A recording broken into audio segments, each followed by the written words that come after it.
Good afternoon, welcome back. Get yourself a nice cup of tea and relax because we're going back 163 years to 1859 where Paul Morphy is commentating on the 1834 match between Bourdonnais and McDonnell. It's time for game 7. We've had 6 games already. So far we've had 3 draws. McDonnell's won twice and Bourdonnais won once, so McDonnell is winning 2 games to 1. So can Bourdonnais fight his way back into it, or will McDonnell increase his lead? We shall find out.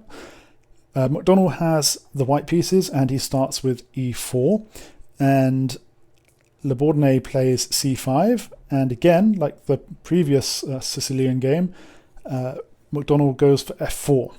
We have e6, knight to f3, knight to c6, c3, d5 attacking in the center, e5 pushing the pawn past d5, refusing the exchange, and again f6.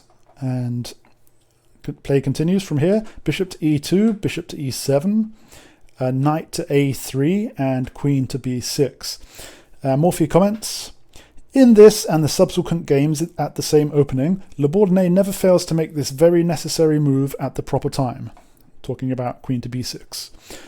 And we continue, knight to c2, knight to h6, d4, packing more pawns into the center here. We have c captures on d4 and c captures on d4. Bishop to d7, developing his last piece. And bishop to d3, knight to b4, coming over the center line boundary and attacking the white knight here. Then we have captures and captures with check. And so the king moves out the way. He doesn't want to block with the bishop. So king to f2. And Morphy's comment is, the interposition of the queen's bishop would have been much better. So, as I mentioned, this is possible.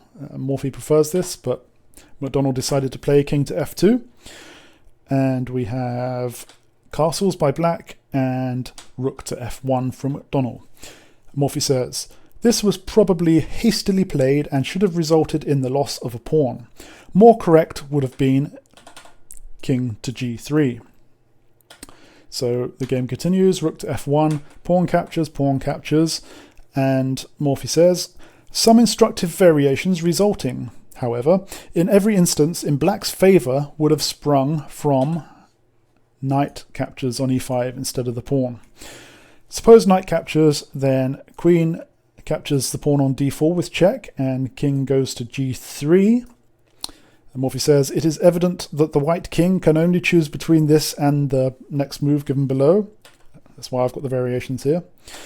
And then rook on a to d8, and black must win, says Morphy. 4. If bishop captures h7 with check, king captures the bishop, the queen captures the queen on d4, knight to f5 with check, forking the king and queen. The king has to move. Then the knight captures the queen with the advantage of a piece. Or, with king to e2, after this move it will at first sight appear that black must now submit to some loss, as his queen's bishop is attacked by the adverse knight, while white also threatens to capture... white also threatens to win the queen by bishop to h7 check, because this reveals the hidden attack on the queen. It will be seen, however, that black has one move in store which not only enables him to thwart his opponent's designs, but actually increases the superiority of his game. We have bishop to b5, and then bishop captures b5. It is quite clear that if white does not capture the queen's bishop, as we did, black remains with a vastly superior position. Then we have queen to e4 with check, bishop to e3 blocking, bishop to c5, etc., and black must win. So there's a lot of pressure here. The bishop is pinned. So that didn't happen. We'll go back to where we got to with the actual game. The pawn captures on e5. We have knight to f5. Bishop captures the knight. The rook captures the bishop, and the king moves back to g1.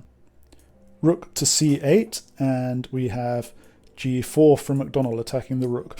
And Morphy doesn't like this. He says, "This considerably weakens White's game on the king side. To it may be ascribed the loss of the contest." So Morphy's saying McDonnell is going to lose now. So spoilers from Morphy, but it is an 188 years old game, so what are you going to do? So the rook is under attack, so it retreats to f7, a4, pushing the queen's pawns, and we have the c rook come over to double up on the f file. And bishop to e3, bishop back to e7, queen to e2, and queen to b3. The white bishop is comes up to g5, and we have the dark square bishop back to b4. Morphy says, "Black would have gained nothing by rook captures on f3, as white in that case would have replied with the bishop captures on e7." Okay, so we have bishop to b4 and king to g2. And Morphy says, "Fatal. But the first player situation, in any case, is anything but enviable." So he's saying McDonnell's position is pretty horrible right now. And the game continues with the rook captures on f3, rook captures on f3, and rook captures on f3, and rook to c1. We have the black rook back to f8, and rook to c7, trying to get some counterplay along the 7th rank and threatening this bishop, but the bishop just moves to c6. We then have the white bishop back to e3 because McDonnell wants to block the intersection of the rook and the queen here, which is looking very dangerous. So Bourdonnais moves his queen to c4, and this offers an exchange of queens, but McDonnell says no thank you and moves to d1, where he can keep an eye on the f1 square, where the rook and the queen are intersecting once more. And we have bishop back to a5, threatening the rook, so the rook moves and at the same time threatens this undefended pawn. But Bourdonnais doesn't care. He just captures the pawn on a4 with his bishop, and this attacks the queen. And now this is looking very difficult for McDonnell, because if the queen moves away from protecting this square, for example, a queen to b1, then it's going to be all over. It's going to be check here. He's going to pick up the bishop. The king can only go into the corners, and it's going to be all over very quickly. That's the same for moving to here. Any of these squares, if he captures the bishop, he's just going to lose the queen. If he moves here, he is just going to lose to this bishop here, loses queen to the bishop here, should I say.